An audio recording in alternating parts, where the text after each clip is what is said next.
محترمہ فرماتی ہیں کہ خارجہ پالیسی ٹھیک ہے، عالمی اتحاد کا حصہ ہونا ٹھیک ہے، دہشت گردی کے خلاف جنگ ٹھیک ہے، مذہبی انتہا پسندی کے لیے مشرف کی پالیسی ٹھیک ہے، لیکن وہ امریکہ کا وہ تقاضا پورا نہیں کر سکتا جو اگر میں آؤں گی اور میں کر سکوں گی۔ اب یہ بات جو ہے یہ پالیسی کا اختلاف نہیں ہے۔ اپوزیشن اسے کہتے ہیں جو حکومتی پالیسی کے متبادل پالیسی پیش کرے۔ اس نے عالمی اتحاد کو اولیت دی ہے۔ ہم اسلامی دنیا اور پڑوسی ممالک کے ساتھ بہتر تعلقات کو خارجہ پالیسی کی بنیاد بنانا چاہتے ہیں اور مسائل کا حل مذاکرات کے ذریعے چاہتے ہیں، تنازعات کے ذریعے، جھگڑوں کے ذریعے، گولی کے ذریعے نہیں چاہتے۔ ہم سیاسی امن سے وابستہ ہونا چاہتے ہیں اور ہم ایک مذہبی قوت ہیں، آئین کی بات کرتے ہیں، آئین کے دائرے میں رہتے ہوئے سیاسی عمل کے ذریعے سیاسی قوت حاصل کرنا چاہتے ہیں اور ملک میں تبدیلی لانے کی بات کر رہے ہیں۔ ڈنڈے اور اسلحے کی بنیاد پر ہم تبدیلی کی بات نہیں کر رہے۔ تو لہٰذا تو میرے محترم دوستو، آپ اس حوالے سے اپنے مقام منصب کا بھی احترام کریں،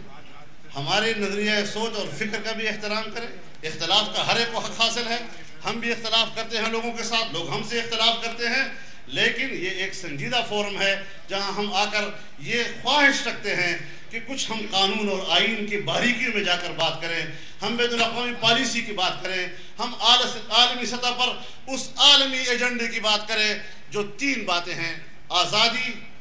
جمہوریت اور انسانی حقوق۔ ہمیں دیکھنا یہ ہے کہ امریکہ اور مغربی استعمار جو اس ایجنڈے کے سب سے بڑے علمبردار بنتے ہیں کہ آج وہ قوموں کی آزادی کو یقینی بنا رہے ہیں، ان کے مستقبل کو محفوظ بنا رہے ہیں، یا قوموں کی آزادی کے مستقبل کو تاریک کر رہے ہیں۔ ہم نے دیکھنا ہے کہ یہ جمہوریت کے علمبردار کیا وہ دنیا میں بادشاہتوں اور ڈکٹیٹروں کی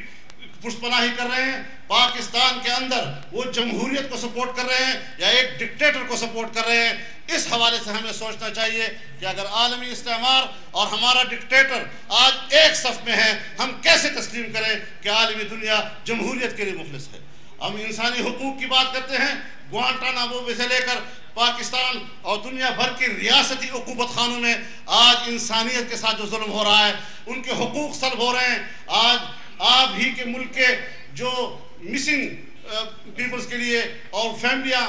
سپریم کورٹ کے آگے کھڑی ہیں، آج وہ آواز ہے کہ انسانی حق کے ساتھ پاکستان میں کیا ہو رہا ہے۔ ہمیں اس کی بات کرنی چاہیے کہ عالمی قوتیں وہ اقوام متحدہ کی انسانی حقوق کے چارٹر کو بھی پامال کر رہی ہے، جنیوا کنونشن کی انسانی حقوق کے چارٹر کو بھی پامال کر رہی ہے، اور ہمیں کہتی ہے کہ تم انتہا پسند ہو اور شدت پسند ہو۔ یہ انتہا پسندی اور شدت پسندی کا معاملہ نہیں ہے۔ میں آج پھر اعادہ کرتا ہوں اس موقف کا کہ جھگڑا دہشت گردی کے خلاف جنگ کا نہیں ہے، جھگڑا مفادات کا ہے۔ امریکہ نے ایک فرضی عنوان کی بنیاد پر طاقت کے استعمال کا جواز پیدا کیا ہے۔ وہ اصل میں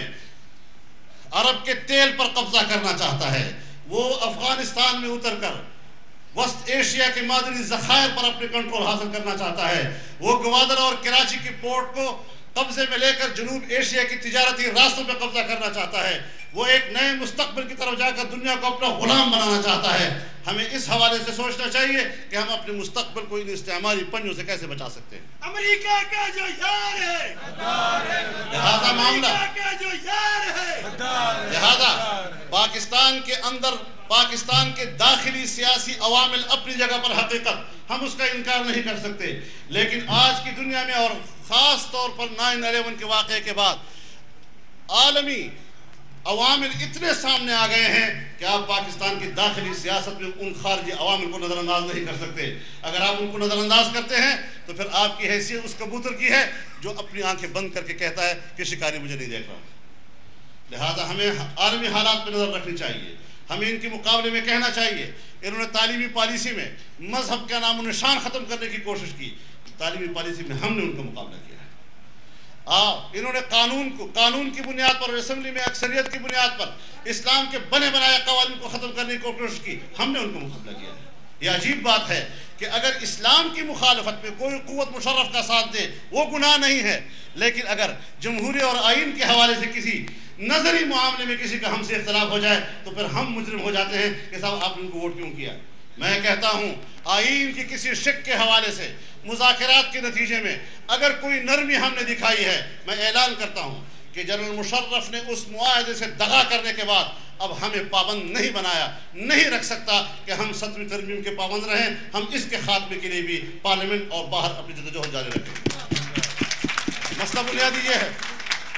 لیکن مسئلہ بنیادی یہ ہے کہ اپنے ملک کے اندر آئین کی کسی ایک چھوٹے سے شق پر اگر حکومت کے ساتھ ایک بات طے ہوتی ہے مذاکرات کے نتیجے میں، وہ تو جرم ہے، لیکن پاکستان جو اسلام کے نام پر بنا ہے، جس کا آئین کہتا ہے کہ اسلام پاکستان کا مملکتی مذہب ہوگا، جس کا آئین کہتا ہے کہ تمام قوانین قرآن و سنت کے مطابق بنیں گے، جس کا آئین کہتا ہے کہ کوئی قانون قرآن و سنت کے خلاف نہیں بنے گا، جس کا آئین کہتا ہے کہ اسلامی نظریاتی کونسل کی سفارشات کی بنیاد پر قانون سازی ہوگی، اس سب سے احتراز کیا جا رہا ہے، اس سب سے صرف نظر کیا جا رہا ہے، اس کے خلاف قانون سازی ہو رہی ہے، اور ہماری ملک کی ایک پارٹی ان کا ساتھ دے رہی ہے۔ اسلام کے مقابلے میں، قرآن و سنت کے مقابلے میں مشرف کا ساتھ دینا یہ بہت بڑا جرم ہے، اور وہ پورے اللہ سے بھی معافی مانگے، توبہ بھی کرے اور قوم سے بھی معافی مانگے، لیکن اس کے باوجود ہم فراخ دل لوگ ہیں، ہم تنگ نظر نہیں ہیں۔ میں ان روشن خیالوں سے ادب سے کہنا چاہتا ہوں کہ ہم تو انتہا پسند ہوئے اور آپ روشن خیال ہوئے، ہم تو ہوئے تنگ نظر، آپ تو ہوئے وسیع نظر۔ کیا وجہ ہے کہ آپ کہتے ہیں کہ ہم ان کے ساتھ نہیں بیٹھیں گے اور تنگ نظر کہہ رہا ہے کہ میں آپ کے ساتھ بیٹھنے کو تیار ہوں؟ زاہد تنگ نظر نے مجھے کافر جانا اور کافر ہی سمجھتا ہے مسلمانوں میں۔ یہ صورتحال نہیں ہونی چاہیے۔ اصولوں کی بنیاد پر، آئین کی روشنی میں جچے تلے انداز کے ساتھ، دلائل کی بنیاد پر اگر آپ وہ کلا کی خواہش ہو تو ایک الگ سا اور فورم بنا لیں جس میں گھنٹہ 2 گھنٹے کا آپ کے پاس بھی وقت ہو اور میرے پاس بھی وقت ہو۔ میں اپنے